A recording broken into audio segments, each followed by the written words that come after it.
High atop Widow's Hill, overlooking a valley cloaked in perpetual mist, stood the village of Hollow Creek. The villagers were a stoic lot, their faces etched with generations of hardship, and a shared secret that darkened their eyes. For Hollow Creek harbored a legend, whispered from parent to child, a chilling tale of Blackwood Manor and the curse that bound it. Blackwood Manor, they said, was once home to a wealthy landowner driven mad by grief. The man, driven to the brink, was said to have made a pact with an unholy entity, trading his soul for the power to exact revenge on the world that had wronged him. The villagers spoke of chilling occurrences, lights flickering in the dead of night, disembodied voices carried on the wind, and fleeting glimpses of spectral figures staring from the manor's dusty windows. Travelers passing through Hollow Creek were warned to steer clear of the manor on the hill, lest they too become ensnared in its sinister embrace. Elias, a young cartographer with a thirst for adventure, scoffed at such tales. He dismissed them as mere superstition, the ramblings of isolated minds clinging to ancient fears. He had traveled far and wide, mapping uncharted territories and collecting stories, but he had yet to encounter anything that shook his skepticism. That is, until he stumbled upon Hollow Creek. A fierce storm had descended upon him as he neared the village, a torrential downpour that turned the road into a treacherous mire. Seeking shelter, he pressed on, his eyes searching for any sign of civilization. Through the sheets of rain, a faint light flickered in the distance, beckoning him forward. As he drew closer, the silhouette of the manor emerged from the swirling mist, its imposing structure seeming to loom over him like a watchful predator. The door creaked open before Elias could even retract his hand, as if beckoning him inside. He hesitated, a shiver crawling down his spine. The entryway yawned before him, swallowed by an impenetrable darkness that seemed to seethe with unseen life. A musty odor like the exhalation of a tomb wafted out, causing him to wrinkle his nose. He called out, his voice a thin tremor in the stillness. Only silence greeted him. Elias debated leaving, his instincts screaming at him to turn back.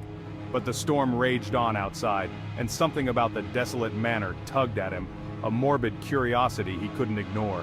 Stepping cautiously across the threshold, he entered the house, the floorboards groaning ominously beneath his weight. He found himself drawn to a grand, ornately framed mirror at the end of a long, dusty hallway. Its surface was tarnished with age, the silver backing oxidizing into swirling patterns that resembled ghostly apparitions. As he peered into its depths, he noticed something peculiar. A face stared back at him, a face that was not his own. It was a man's face, gaunt and pale, with hollow eyes that seemed to burn with an infernal light. Elias recoiled, his heart pounding in his chest. He blinked, expecting the apparition to vanish, but when he looked back, the face remained. It was closer now, its expression contorted into a grotesque mockery of a smile. Panic surged through him, urging him onward. He had to escape, to break free from the clutches of this nightmare. He careened through the darkened halls, his hands outstretched, blindly searching for an exit. The laughter followed him, growing louder with each passing moment, as if the house itself were mocking his desperate flight. He burst through a set of double doors, finding himself in what appeared to be the manor's grand ballroom. Dust motes danced in the moonlight that streamed through the grimy windows, illuminating a scene of utter desolation. He spotted a faint glimmer of hope at the far end of the room, a set of French doors, their glass panes cracked and grimy, but offering a potential escape route.